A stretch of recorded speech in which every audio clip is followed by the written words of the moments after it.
àwọn kan máa ń ṣàṣìṣe tó pọ̀ jù tó máa ń dùn yẹn gbà mí dẹ́gbà ṣé bí babaláwo ní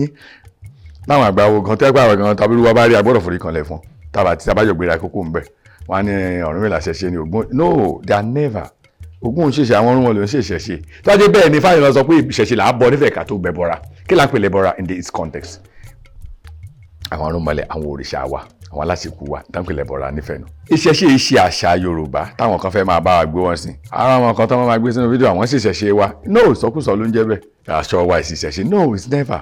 àṣà nìyẹn kò sẹ́sìn tí ò láṣà ó wọnú ara wọn ni ó yàtọ̀ síra wọn náà ìṣẹ̀ṣe ẹ̀sìn ni